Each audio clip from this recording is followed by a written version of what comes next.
Good evening. Now let's start our talk show, episode 92. The only things that stand between you and your dream is the will to try and believe that is actually possible. It's a beautiful quote quoted by Joel Brown. So, with this quote, I would like to bring our talk show named Conversation with Consultants with episode 92 of our guest talk series. Good evening, everyone.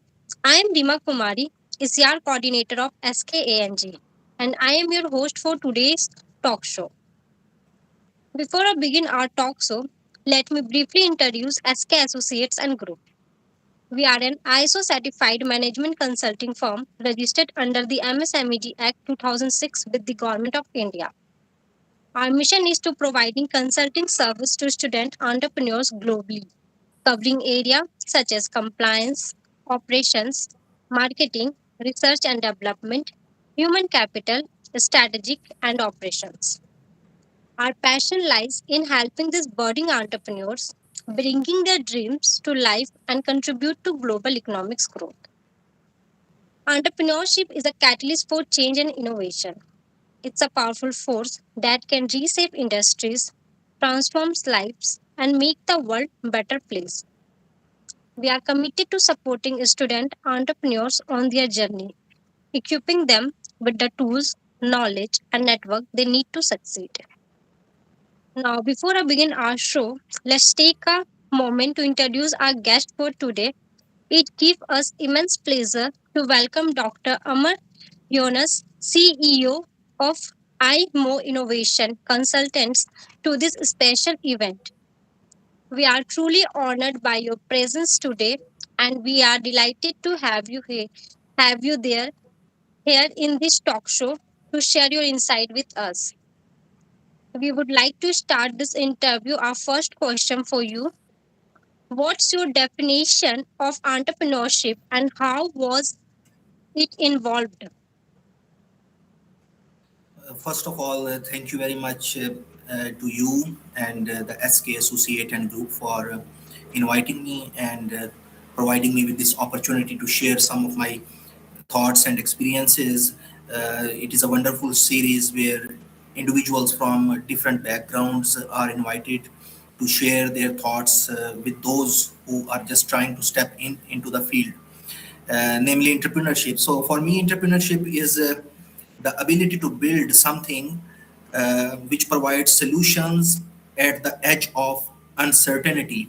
So earlier, as we know, it was about speed, it was about disruption, who brings something new. But today, especially with all these new innovation technologies, artificial intelligence, and regulations, entrepreneurship has evolved into a responsible innovation itself, where business, law, ethics, and long-term societal impacts intersect. So entrepreneurship is not just about making profit, it is about how you can create better impact on the society and in the long run what you are giving to the humanity. Great. Moving with the next question: what's the biggest challenge entrepreneurs face today? I think that there are many challenges, of course, when we talk about law and innovation. Law is not evolving with the speed at which innovation is emerging. So I think that the biggest challenge for entrepreneur is navigating these complexities, different tools, for example, artificial intelligence, regulations, geopolitics, and nowadays fast-changing markets. All of these things they are happening parallel to each other. So many founders they move fast, but they underestimate how the market will react, how the governance will react, what are the risks there are, so which somehow slow down their speed. So this is the biggest challenge, that how to navigate these complex issues. Nice. Your next question is: how do you foster a culture of innovation within your organization? So, well, when it comes to our organization, we have given free hands to our employees, and we encourage intellectual experimentation, I would say. So, ideas are welcome. If someone has a good idea, we sit and listen to him, and we try to appreciate that person, even if we are not planning to implement this, but just because he brought an idea on the table, we appreciate that individual. So there are, of course, real constraints when it comes to the implementation of those ideas. As I mentioned earlier, there are, market fluctuations, laws and regulations, and different constraints. But innovation works best when creativity and discipline, they coexist, and the leaders, especially in entrepreneur type of organizations, they appreciate the ideas. So this is how we, somehow try to foster the culture of innovation within our organization. Means we ask everyone to bring ideas, then we listen to those ideas, then we comment on those ideas, and next time they bring more refined ideas. That sounds good. Uh, Moving with the next question, how do you stay ahead in the innovation game? So there are different, events I would like to highlight, especially in the business in pre-COVID area and post-COVID area. So the post-COVID area has given us so many tools, especially with regard to the technology, the adaptation of technology. Traditional business had shifted from traditional business to the e-commerce. So integration of the new innovation technologies into the businesses has given us an edge. So almost all the employees in our company, they work from home. We appreciate this type of culture because they feel more relaxed. And the other thing is the web of thoughts. So it is, to our understanding, it is a very traditional sort of approach to recruit specialized individuals for specialized tasks. We think that sometimes we have to bring individuals with multidisciplinary or interdisciplinary background. So individuals coming from different fields, sometimes they perform better in specialized domain. So all of our employees, they come from different backgrounds, from medicine, from engineering, from art and philosophy, and they have their own perspective about a problem. So this is something which we think that keep us ahead, in innovation game. Great. The next question is, what's the most important skill for entrepreneurs to develop? So I think that there are many skills nowadays, especially we should stay connected to the technology. And the biggest intellectual skill, I think that it is a strategic judgment. Strategic judgment means they should predict what is coming in the market, and how to, you know, develop their skills beforehand, even before that thing is in the market. So not every opportunity is worth pursuing, of course, but the ability to decide what we need right now and what is going to happen in future, this is the skill which entrepreneurs should develop. Nice. Your next question is, how do you approach risk taking in business? So as a lawyer myself, as an entrepreneur, we don't see risk as a threat. We don't see risk emotionally. We think that risk is sometimes is an opportunity.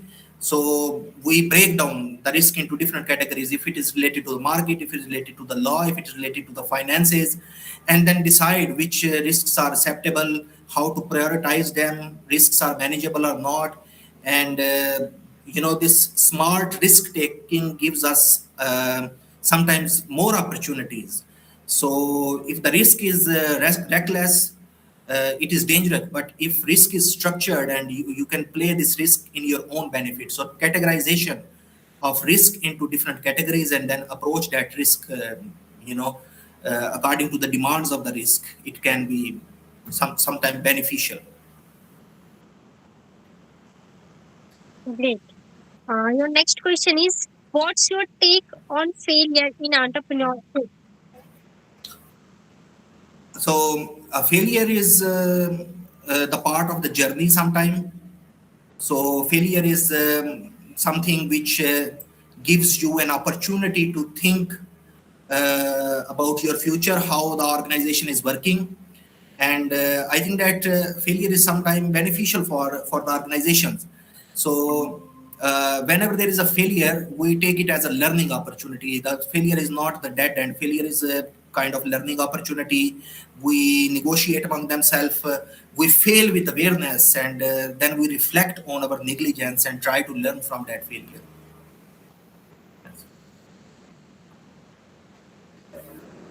That sounds good. Your next question is, how does you identify new business opportunities? We have different um, individuals who have good networking and marketing, I would say. So first of all, through the individuals, we try to identify new business opportunities through our connections. Uh, on the other side, from the learning point of view, we look into the regulatory gaps, the institutions, the insufficiencies, what is new coming, especially in terms of marketing, the technological transaction. We know that previously everyone was talking about internet, and nowadays everyone is talking about artificial intelligence.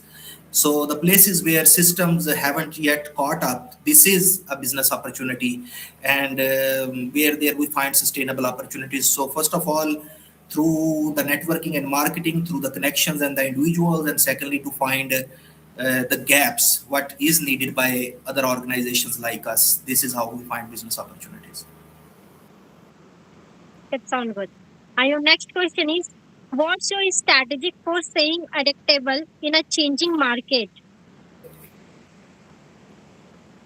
Uh, One of the things is that we avoid the rigidity. We avoid rigid models. So we adopt different modular strategies that can adjust different types of legal systems, different cultures, different organizational behaviors, and market shifts. So I think that the strategy is the adaptability. Adaptability today is a structural choice, and especially for entrepreneur or small organizations, it is not a big deal. So adaptability by choice, and it shouldn't be a reaction. So I think that this is the biggest strategy, that avoiding some sort of rigid models, and also the hierarchy. You know, some traditional business, they have a very strict hierarchy, that one person is a boss and other are the team members. So we don't have this type of hierarchy in our organization. This is also a strategy. We shift our roles, and hierarchy also shift according to the demands of the business. Great. And your next question is, how do you prioritize innovation within your company?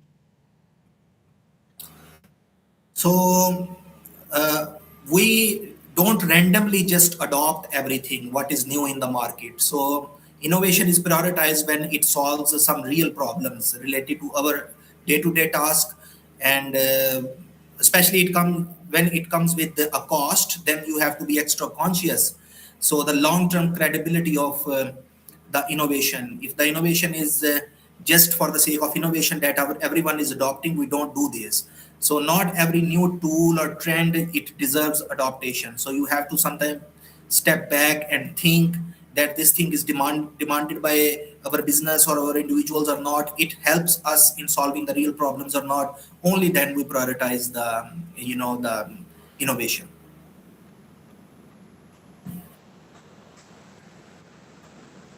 It sounds good. Um, Moving with the next question, how do you balance short-term goals with long-term vision? So when it comes to the short term goals, they are they are the tests. They are not destinations. So we treat the short term goals as our test, not as a destination. If a short term goal, it wins the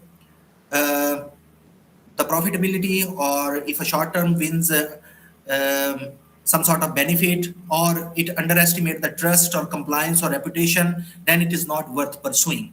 So sometimes it happens that short term goal brings a lot of money, but at the cost of your reputation, or you have to lose someone in your company. So we don't you take these sort of risks. We have to balance. That's this short term goal is bringing more profitability, but is what is the long term consequences of that thing. So the short term, sometimes they are a test to determine that we have to do it as our destination or not. Nice. Your next question is, what's the role of AI in driving business growth? So I would say that AI is like electricity. AI is everywhere. So AI is a force. which multiplies. It is a force multiplier. So previously you had to hire individuals for each task. Now you can do everything with the help of AI. Lot many tools, especially with the integration of AI agents into the businesses. The human judgment, governance, and accountability has speed up.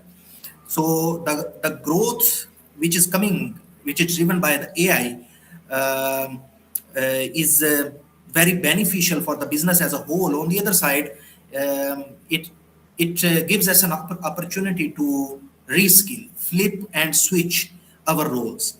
So if a task is being done by AI, it is a time for humans to rethink that what they can do. So AI without oversight definitely creates so many legal and regulatory or ethical challenges that will eventually value uh, in the long run, that will damage our value. So when it comes to the AI, we should take AI as a tool. On the other side, we should upgrade our human skills, and also we should provide the foresight and overview of the AI. So the humans should always have upper hand. On the other side, we should integrate tools into our businesses for the better growth, because they can do the multiplication. They can perform the task of individual human work at a much better speed, at a much better quality. Yes. Nice. Um, your next question is, what's your advice for entrepreneurs looking to scale?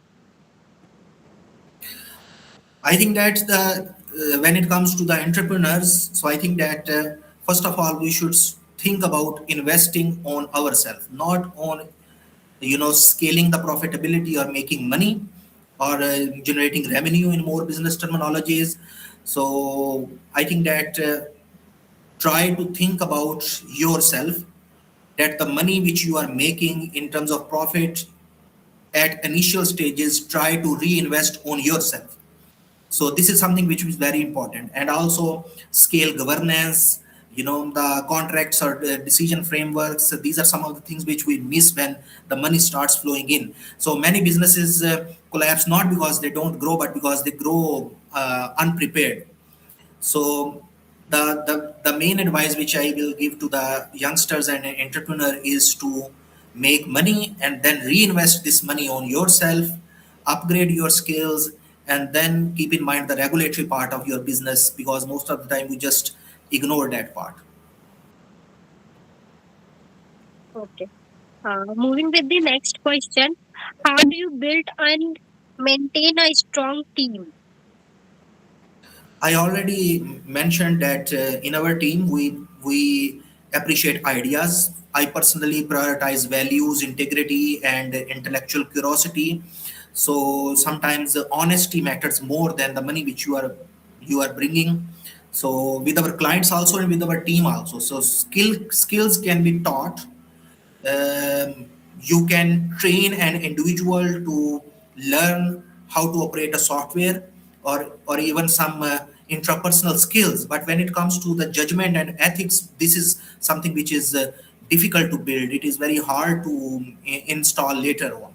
So if an individual is honest, and if the individual is intellectually curious, if it comes up with the idea, we prioritize that individual over someone who comes with the specialized skills.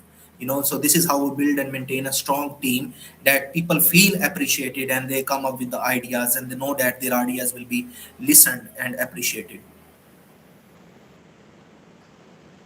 Okay, great. Your next question is, how do you approach networking and partnership?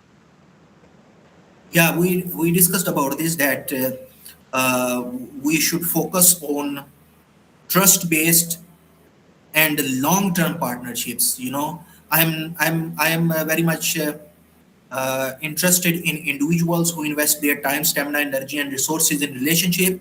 I am less interested in volume or more in alignment, especially when it comes to the money. So the things which are related to the interpersonal skills and the honesty of the individuals, especially cross borders and culture, it is becoming more difficult because you have very less time to negotiate with the clients. But if you see that that individual is honest, and this is a human judgment, you can judge by talking to someone. So if you think that this person is a good connection for the long term, we prioritize that person. And most of the time, your human judgment, your instincts tell you that this person is going to be beneficial for you in the long run. So the long term trust based relationships, they are a key for strong networking, because that individual will bring more individuals to you.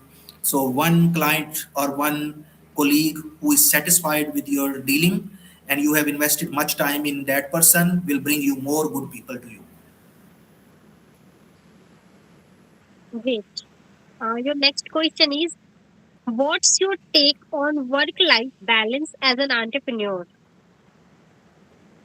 So um, many people say that the work life balance is a myth.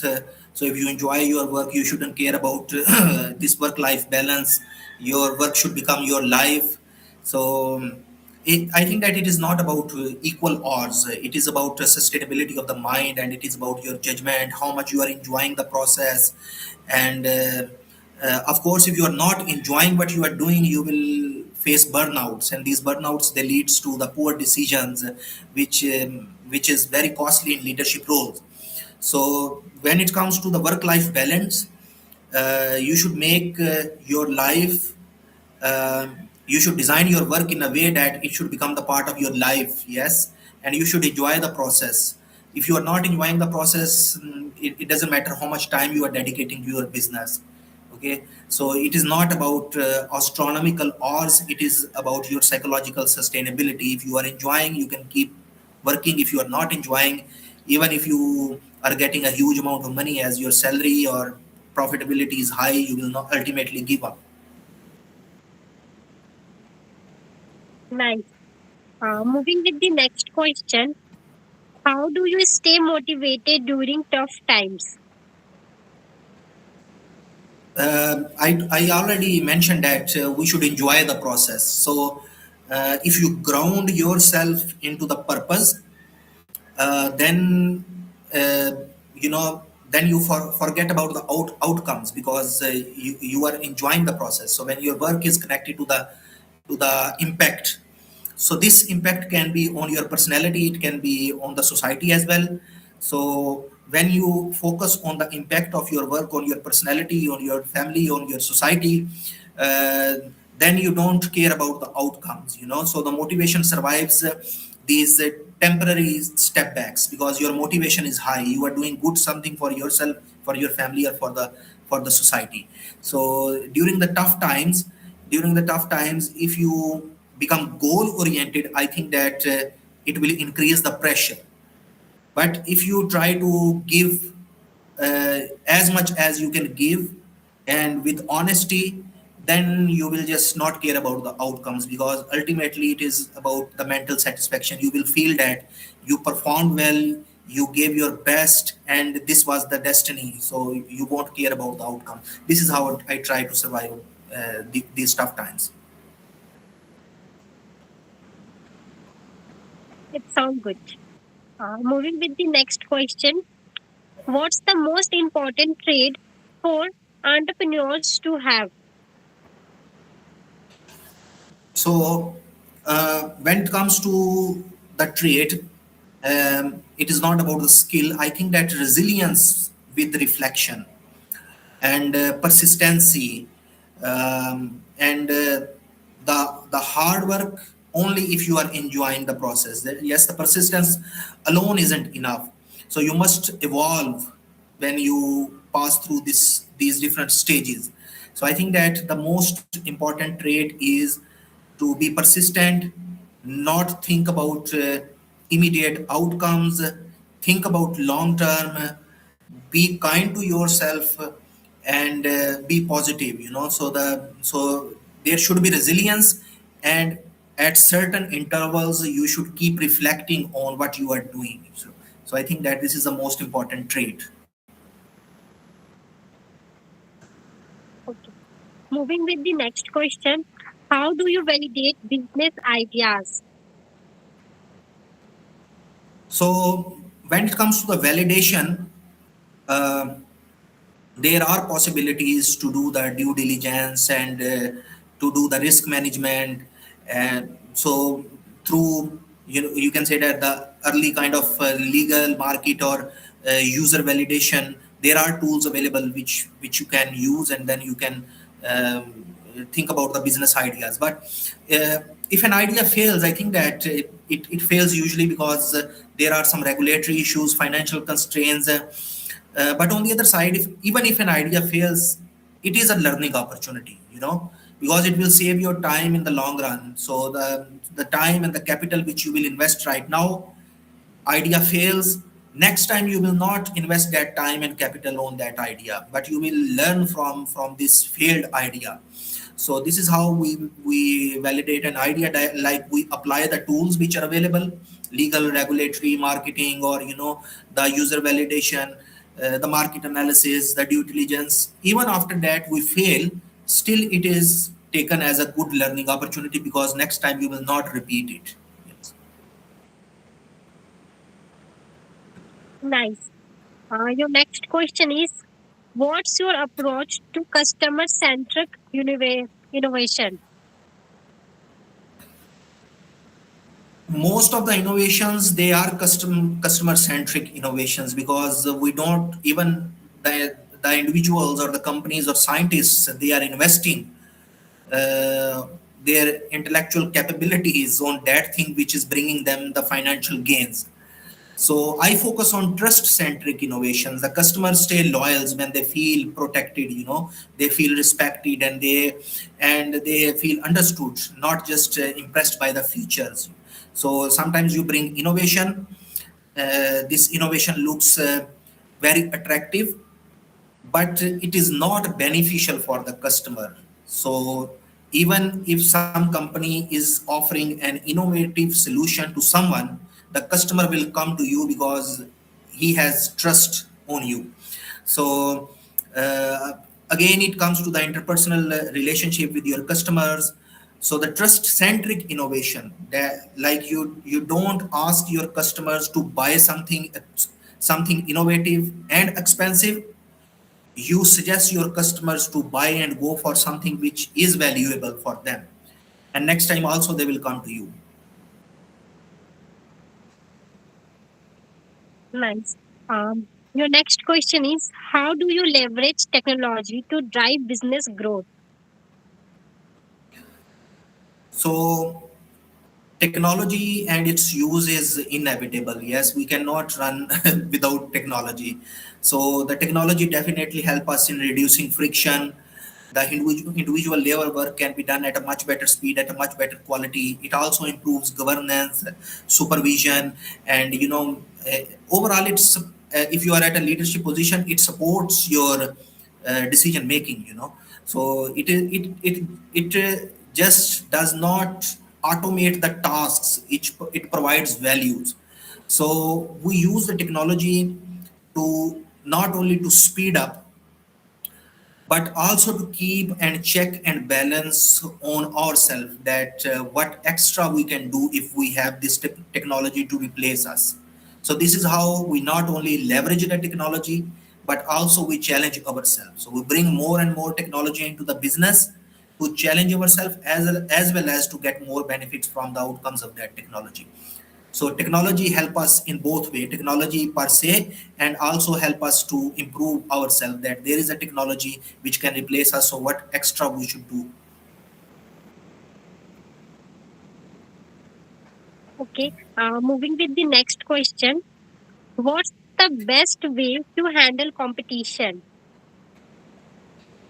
Yeah, so competition is everywhere, and in all the domains there is a competition. So I think that it is not intelligent to chase the competition.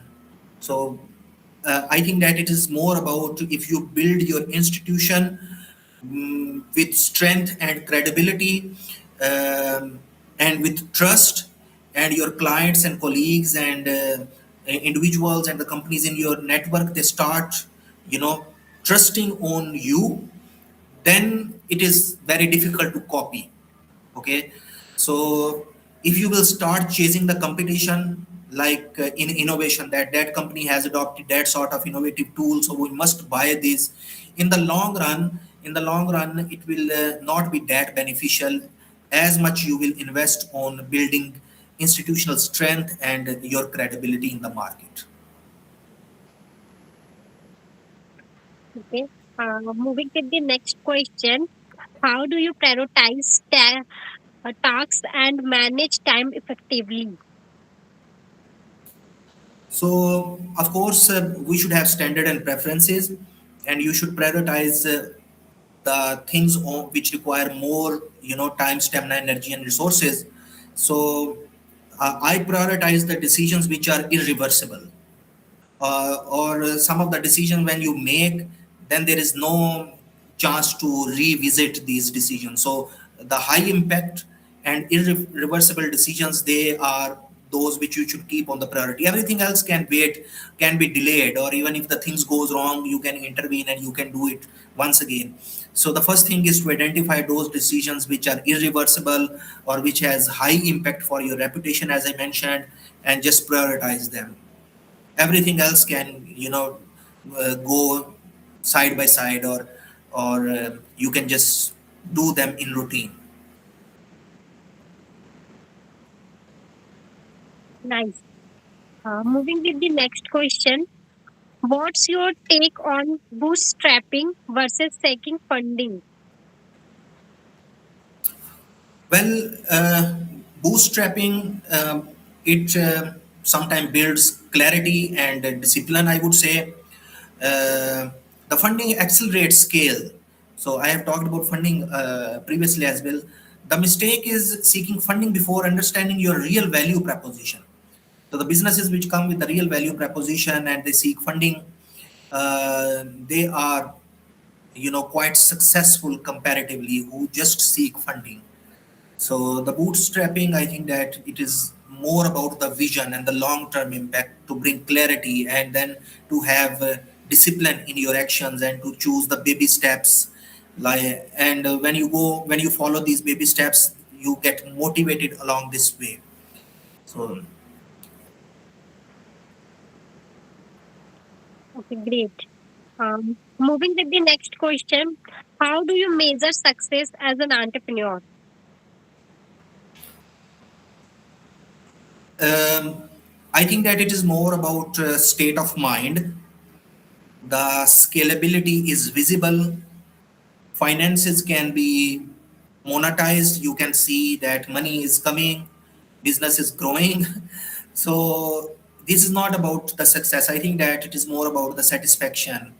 So the success is longevity with the integrity, I would say, building something that lasts, or that create impacts and earns trust across different stakeholders, and as well as it is not exhausting you, and it is making you happy psychologically. So I think that this is how you can measure the success.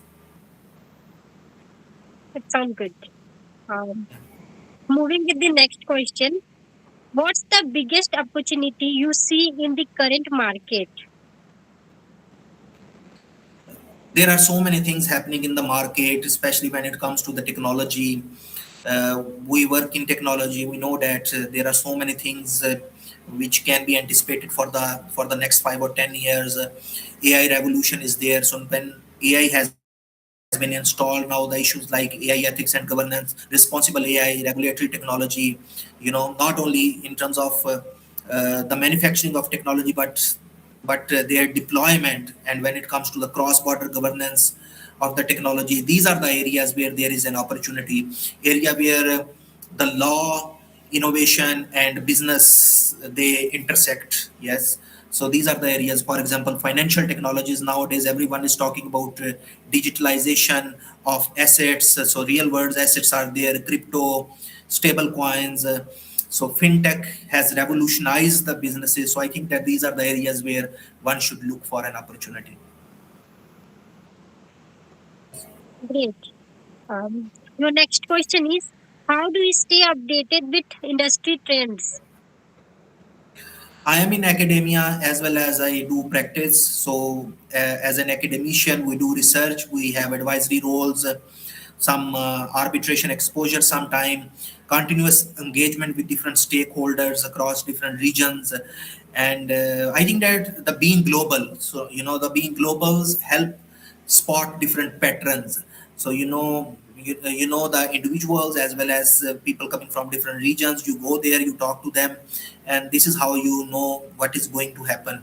So the research, your own research, your own perception about the futuristic society is at one side. On the other side, you should be connected to the individuals who are more futuristic, who are advanced than you, who know more than you, and have conversation with them and learn from their experiences. This is how I stay updated. Okay. Your next question is, what's your advice for entrepreneurs looking to expand globally? So my advice would be that never assume that one model fits all. Law, culture, institutions matter more than the scale of the strategies. So, first of all, when it comes to the learning, never stop learning. And from learning, I mean that learning everything.